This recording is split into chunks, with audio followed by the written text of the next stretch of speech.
Hi all, welcome back to Whoops with C++ session 3. In today's session, we will discuss on limitations of procedural level language which makes us to move from procedural level language to object model language.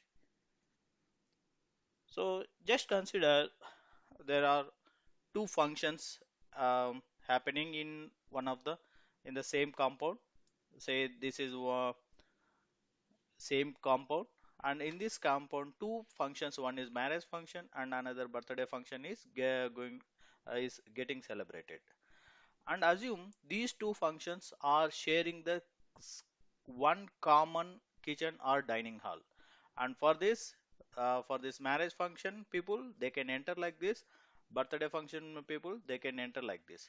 And this data means this food is belongs to birthday function, and this food is belongs to marriage function.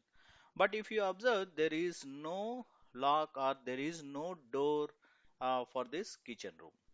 And since these two functions are sharing the same kitchen or same dining hall, they can enter like this. Birthday function people, they can enter like this, or these people also can enter like this. And this food is accessible by both the functions. So anybody can either from here they can access birthday function food, or birthday function people who came for birthday function, they can access the marriage function food. So there is a misuse of the food or misuse of the data. So for us, this is the data and this is the code, and there is a wastage. So or there is a misuse or there is an accidental usage of the others information or others data. So what is the restriction? So how can we restrict this? That is not possible in procedural level language. In the same way, when in procedural level language also, when you have a global data like this, any function can access this global data, and there is a chance of accidental corruption or accidental misuse or corruption of data.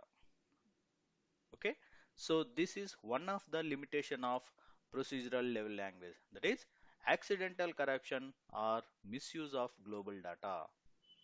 Okay, so next, assume we are celebrating sorry we are developing one school management system. We are writing one project or we are creating one project for school management system.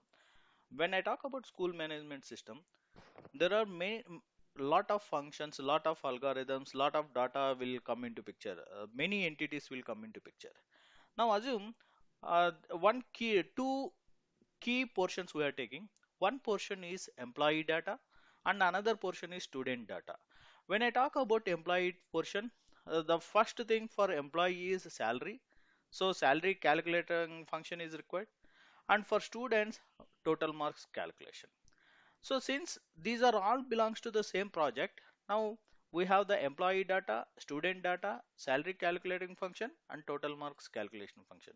So salary calculating function or salary calculator has to calculate employee's salary. They have to use employee's data for calculating the salary. And at the same time, total marks calculator function has to use student's data to calculate total marks of a student. Okay, so now in procedural level language, there is a chance that this particular salary calculator function can access students' data also, because there is no restriction. And total marks calculator function can access employees' data also. So in that case, employees will be getting salary some 1,800 1,000 rupees like that, because we are calculating marks for 1,000, so they will get 800 rupees. And student data, they will get some 60,000 70,000 80,000 1 lakhs like that. So but calculating is okay, its calculation is happening, but the data on which these particular functions are acting, they are not the correct one.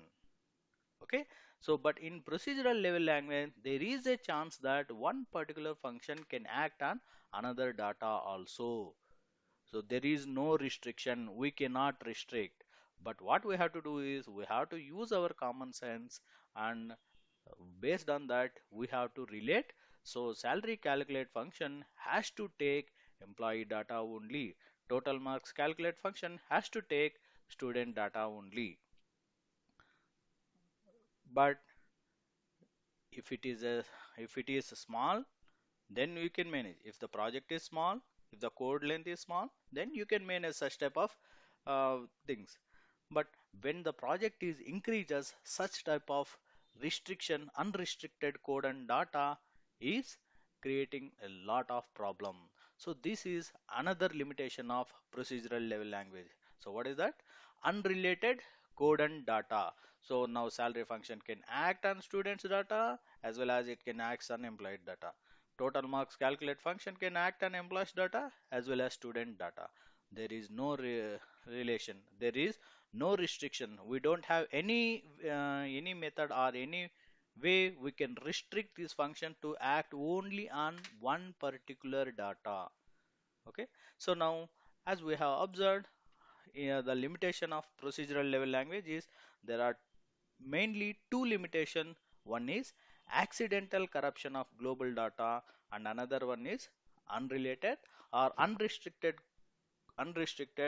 code and data. Here, code indicates functions or algorithms. Okay, these are the main or major limitations of procedural languages, which makes us move to move to procedural level language to object model languages. So because of this, building a complex projects will be difficult. Creating a real world problems, solving a real world problems with these limitations is very difficult. Okay, so we'll see then what is the solution for this. Okay, so when the functions and data are in separate and global data also accidental corruption is there, then what is the solution? How can we solve this problem? Okay, so for that, in object model language, they have given a solution called, you have this employee data, salary calculate function, student data, it's belong total marks calculate function. What you do is you encapsulate, sorry, you encapsulate employee data and salary calculate function in a single unit. At the same way, student data and marks calculate function in the another encapsulated unit, and provide the restriction and provide the safety from outside misuse. Okay, so we are encapsulating it in a single unit. So like this, we are providing the security. Now, this function cannot have access to students' data, and this calculator function cannot have access to employee data. This calculator function, salary calculation, can act only on employee data because these are binded into a single unit, and these binded units or these encapsulated units are called as objects. Okay, so in object model language, data and code are binded into an encapsulated unit to avoid outside interference. Okay, so for salary function, only employees data will be applicable. So even if it tries to access students data, during compilation time itself, it will throw the error. So such type of security we can provide in object model language, and this encapsulated unit is called object. Okay, so uh, we will see the we will see this object model languages in upcoming session.